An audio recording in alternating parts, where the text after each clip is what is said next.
الشیطان الرجیم بسم اللہ الرحمن الرحیم الحمد للہ رب العالمین والعاقبۃ للمتقین والصلاة والسلام علی اشرف الانبیاء والمرسلین وعلی آلہ الطیبین الطاہرین المعصومین المظلومین اما بعد فقد قال اللہ تبارک و تعالی فی کتابہ المجید بسم اللہ الرحمن الرحیم یا ایھا الذین آمنوا کتب علیکم الصیام کما کتب علی الذین من قبلکم لعلکم تتقون صدق اللہ العلی العظیم۔ ماہ سیام کا درس نمبر 13 لے کر آپ کی خدمت میں حاضر ہوا ہوں۔ گزشتہ درس میں ہم نے مسنون روزے سال میں دنوں کے اعتبار سے، ہفتوں کے اعتبار سے، مہینوں کے اعتبار سے اور سال کے اعتبار سے کون کون سے دنوں میں روزے رکھنا سنت ہے اس کی تفصیل آپ کو بتائی تھی، اور وعدہ کیا تھا کہ آج کی درس میں ہم قضا روزوں کے حوالے سے بات کریں گے۔ فرماتے ہیں وَأَمَّا قَضَاءُ الصَّوْمِ شَهْرِ رَمَضَانَ فَيَجُوزُ مُتَوَالِيًا وَمُتَفَرِّقًا وَالتَّوَالِي أَفْضَلُ، یعنی رمضان المبارک کا جو کہ روزوں کی جو قضا ہے وہ اگر آپ نے متعدد دن اگر آپ نے روزہ چھوڑ دیا ہو، کسی شرعی وجہ سے آپ روزہ رکھ نہ سکے ہوں، تو ان کی ادائیگی کے دو طریقے ہیں۔ ایک طریقہ یہ ہے کہ آپ وہ روزے مسلسل رکھیں کہ درمیان میں کوئی وقفہ نہ ہو۔ آپ کے 6 دن روزے آپ رکھ نہیں سکے تھے، آپ 6 دن مسلسل آپ روزے رکھیں، یہ بھی طریقہ ٹھیک ہے۔ وہ متفرقاً الگ الگ رکھیں، 6 دن آپ نے مسلسل روزے توڑے تھے، آپ 6 دن آپ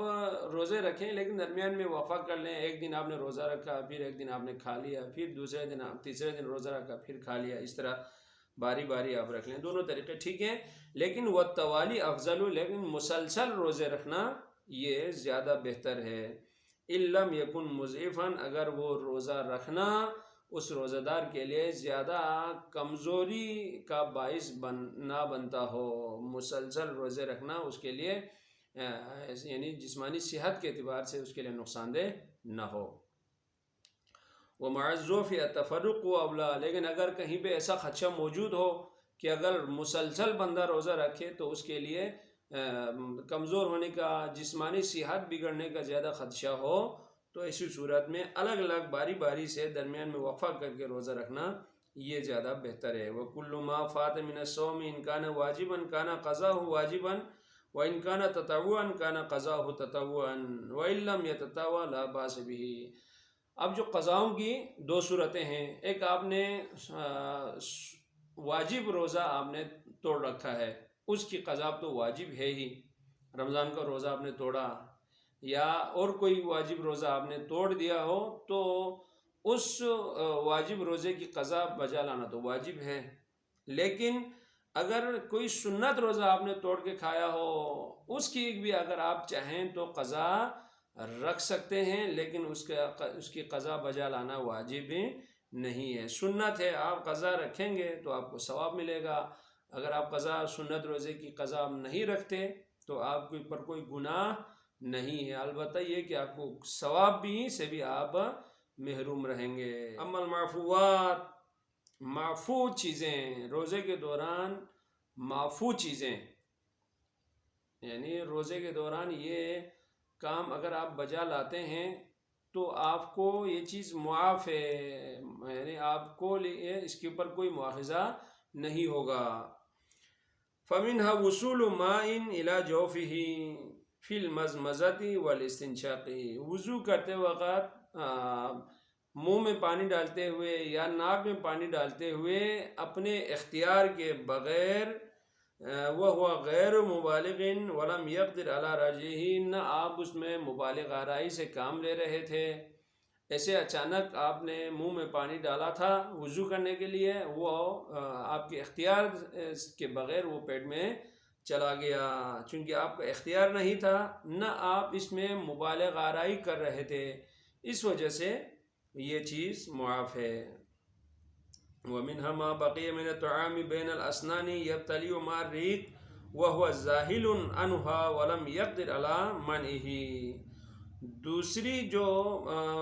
جو معاف امر جو ہے جس پہ آپ کا مواخذہ نہیں ہوگا وہ یہ ہے کہ کھانے کے جو چھوٹے چھوٹے ذرے جو آپ کے دانتوں میں جو رہ جاتے ہیں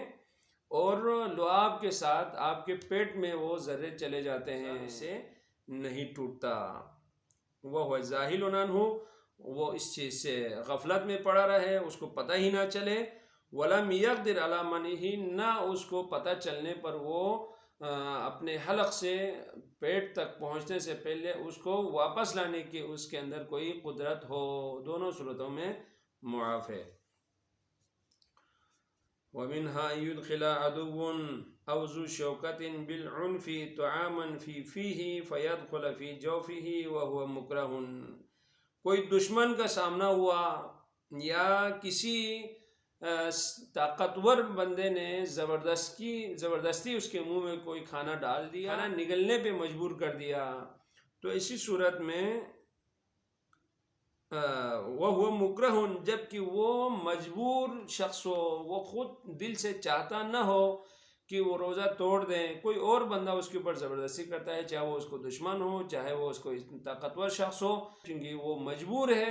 اور وہ خود سے کھانا نہیں چاہتا، اس کو مجبور کیا گیا ہے، اس لیے اس کا یہ فعل شرعاً اس کے لیے معاف ہے، اس کا روزہ نہیں ٹوٹے گا۔ وَمِنْهَا الْأَكْلُ وَالشُّرْبُ أَوْ مُفْطِرٌ آخَرُ بِالنِّسْيَانِ، بھول چوک میں کھانا کھا لیا، پانی پی لیا، یا کوئی اور روزہ توڑنے والا کام بجا لایا جبکہ اس کو ذہن میں ہی نہیں ہے کہ میرا روزہ ہے، بھول سے یہ کام اس سے سرزد ہو گیا، تو اسی صورت میں بھی اس کے لیے اس کا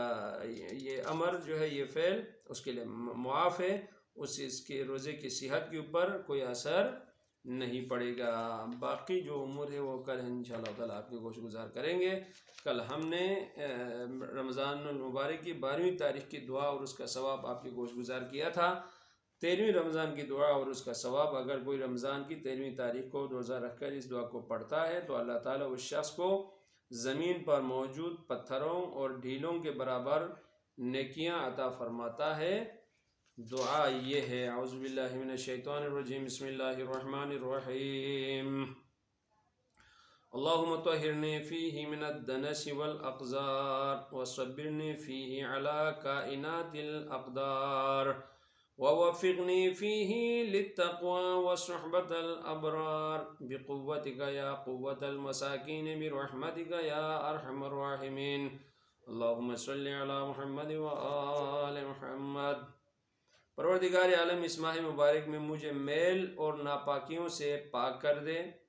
اور عالم قدرت میں مجھے صبر عطا فرما۔ اے غریبوں کی قوت، تیری ہی قوت کے ذریعے مجھے اس میں پرہیزگاری کے ساتھ رہنے